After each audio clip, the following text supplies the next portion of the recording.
Media stations generally like to show a lot of commotion going on, both in politics and out of politics, happening in our day-to-day lives. When we talk about fake news, we first have to define the word fake news. I know most will say it's false, just false information. But the key thing is fake news is deliberate information that is intended either to cause propaganda or ruin someone's reputation. People on social media live fake lives and it affects us as the consumers of the social media content. For example, my phone, I can't stay like 1 hour without even checking on my phone. As socially inclined creatures, human beings have embraced technology that connects us with others. Every year, there's an increasing number of people signing up and using social media. I think social media has come with good and bad. The good being it's enlightened most people to empower themselves to create a lot of content. Brands relate more personally to people, to their audiences, and yeah, I'd say it's evoked a lot of emotion, and content creators have now, it's their daily bread. The bad side is people have started bullying each other on social media, and it's now become more and more prominent in that you find guys going into depression, and this is not what we foresaw social media being.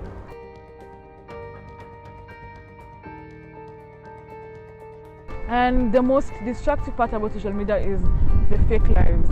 People on social media live fake lives and it affects us as the consumers of the social media content.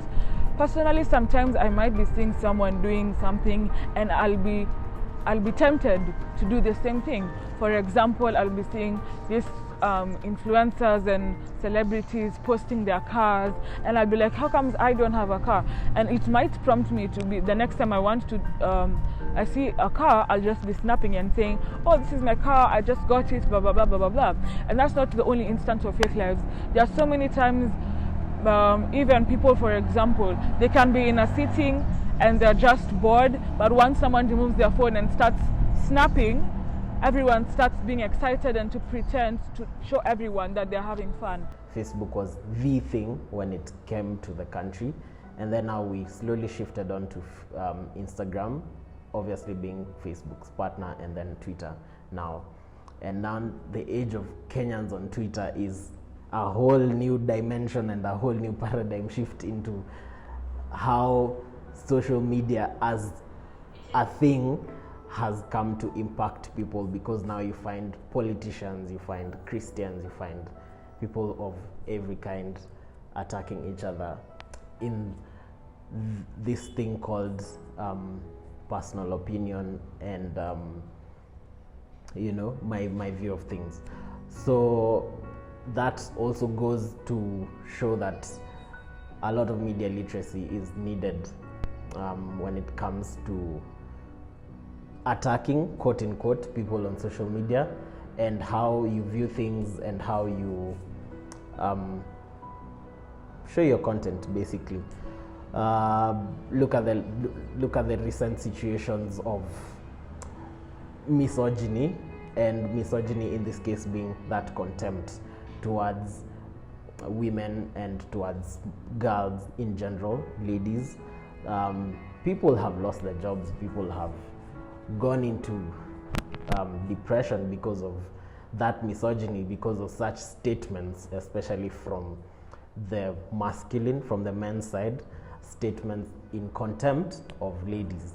So you find that we do not have enough media literacy on guidelines and policies of how people should expose themselves when it comes to social media.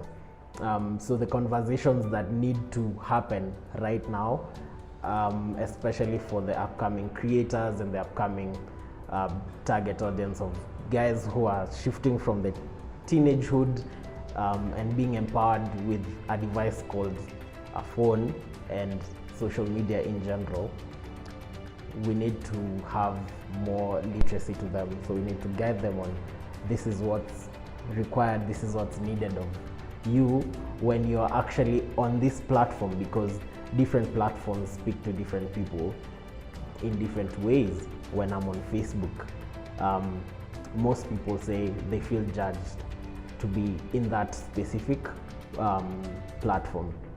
When I'm on Instagram, I just want to show my life. I just want to show people this is where I'm at, like this is what I'm doing. When I'm on Twitter, it's all about my opinion. This is like, you need to have a strong personality when you're on Twitter. Like, and now in introduction of Spaces, just for those of you who don't know, Spaces is an introduction of chat rooms, if I would put it, on Twitter. So now people can audibly speak out and talk about their experiences or certain conversations. So you get that if there is not enough media literacy on that particular platform, things can go haywire at any minute.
So desensitized media basically is, let's just unpack the word, and it's that process for the feelings that people go through when a lot of violence is showcased on media, and we've basically seen that a lot happening in our country. So media stations generally like to show a lot of commotion going on, both in politics and out of politics, happening in our day-to-day lives. We even see it on print media, and they view this as something that's very eye-catchy, but you find that it brings a lot of traumatic stress and a lot of negative effects on people. You realize that this one undermines the feelings or concern, or rather empathy and sympathy towards a victim of violence. And in this case, people will either, the way their feelings towards a rape victim tends to vary. Some will tend to believe, others will tend to bully or say that is not true, or just have their own perception about the whole idea. Such that means there are no feelings at all towards whatever the other person is going on. Then sometimes you find the viewers become comfortable with violence because if you realize some instances, if you watch a story and maybe kids are burning dormitories all over the world, or rather in Kenya, that's a very simple explanation. You'll find that it gives others ideas. You'll find some kids even trying to burn dormitories, and it becomes rampant. And these cases of violence increase across the world. So technically, desensitized media is actually happening in data today as we speak, because you realize there are so many cases of GBV. By GBV I mean gender-based violence, and the media has a great impact in this. The blossoming of false and unreliable news on the internet is a cultural, political, and technological phenomenon that's hard to get your head around, let alone tackle. When we talk about fake news, we first have to define the word fake news. I know most will say it's false, just false information. But the key thing is fake news is deliberate information that is intended either to cause propaganda or ruin someone's reputation. And maybe I'll give an example of a fake news when we talk about politics in Kenya and what do you intend to gain. You'll find that people will spread news like so and so is dead, but are they dead? No. They're trying to divert attention from whatever is actually happening and ruin someone else's name. So there are so many ways to determine if something is legit or not. Same way applies to fake news. And in this case, you'll find that I'll give just a few examples on how one can determine if news are fake or they're true. When we talk about can you establish the identity of the author? No. If you can't, then that means you first have to question that story. Because if you cannot identify an author, then where did the story come from? Then with that's why you find that Facebook, Google, and others have been really pushing for the verification of journalists, because we know journalists are the people who tell stories. But in the age of social media, anyone can tell a story. Like a death has occurred outside, you'll find it online even before the family gets to know about it. So it's always time, you just be cautious about fake news.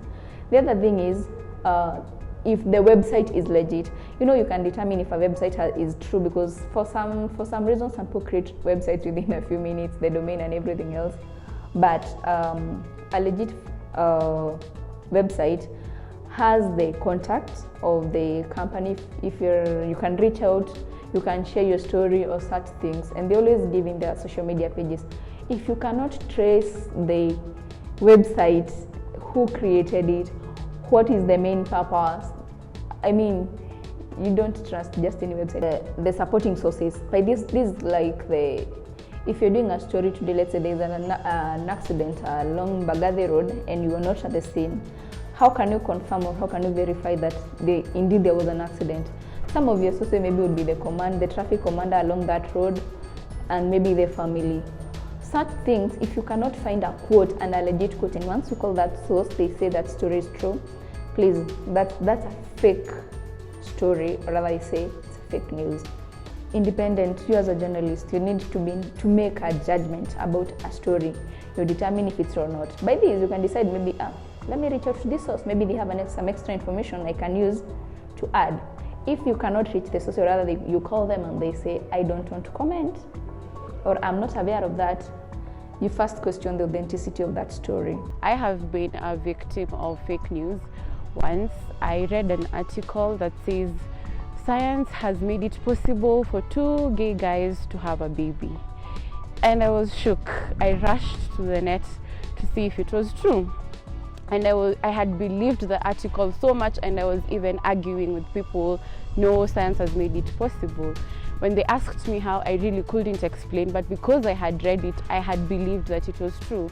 It was afterwards that I realized that The two gay couple pictured in the article had adopted a baby, and the doctor who had been pictured, who had made it possible for the gay couple to have a baby, was some other doctor who had made some plastic surgery successful, and even the dates of when those two photos were taken did not match, neither did the names provided for the people, they didn't match as well. Media bias can happen due to various reasons.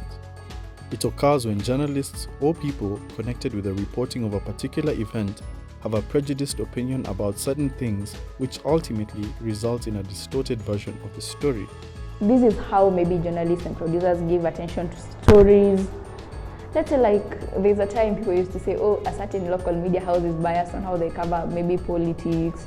They're giving so much airtime, maybe let's say Ruto, Uhuru, Raila. That's what we know right now. And during the political time, you find that there's so much about media biasness.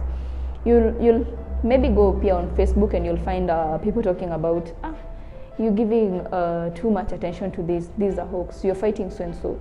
These things are there. They exist, and you'll find like in newsrooms people killing stories because they are not of their interest.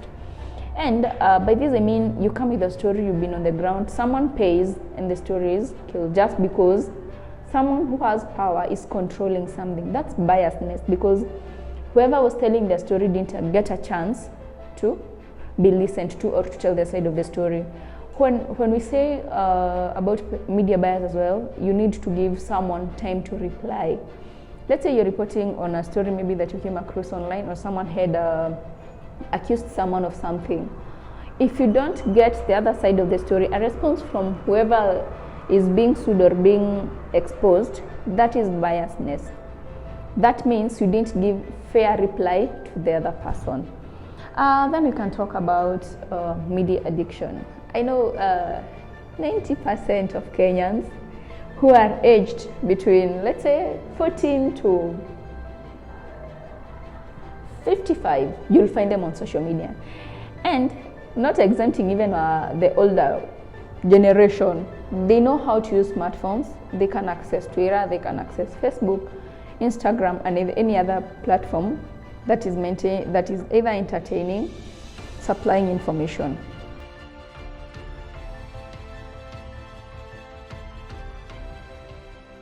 Can you really go a day without media consumption?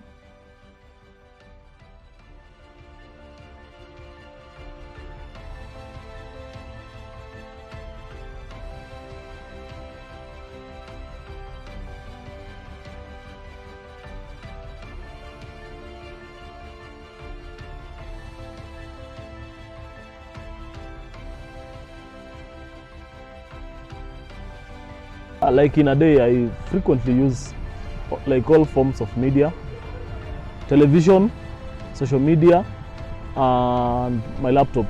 And I use them for different reasons. For example, on my phone, I use my phone social media mostly for social interactions, online, IG, WhatsApp, Facebook, Twitter, and all of them are for different reasons actually. Like WhatsApp is for communication, family members, and maybe you want to hit on someone, that one entirely. But these other forms like television, I only use my TV for like news and at times movies. Then my laptop being my most commonly used, I use it for academia and for some work. I use it for school purpose, to do my assignments, to do editing of whichever project I have. I can't really say that I'm addicted, but maybe I am, because actually the whole of like my 13 hours in a day, I'm actually using those things at different times. For example, my phone, I can't stay like 1 hour without even checking on my phone. Even if I'm in class, I'll privately just check it out, then do some things here, one, two. I can't just stay without media. Generally, I'd say Kenyans are addicted.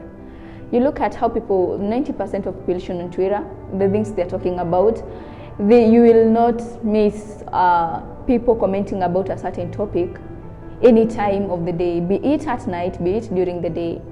Maybe if I would From the number of people I interact with within a day, I'd say that most people are on social media 90% of their time. In a scale of maybe, let's say, everyone has 24 hours. Within 24 hours, I'd say 15 hours are spent online. Whether working or not, you'll find people either on YouTube, Instagram, Twitter, Facebook, everyone to stay in touch with what is happening. Actually, 90% of these people know that they are doing something constructive. Others are just taking their time to bully others, maybe clear their frustrations. Some are depressed, and the only place they can find peace is on social media. So you find that, okay, it's that addiction that is pulling you, hey, you need to check what is trending, you need to check what is going on.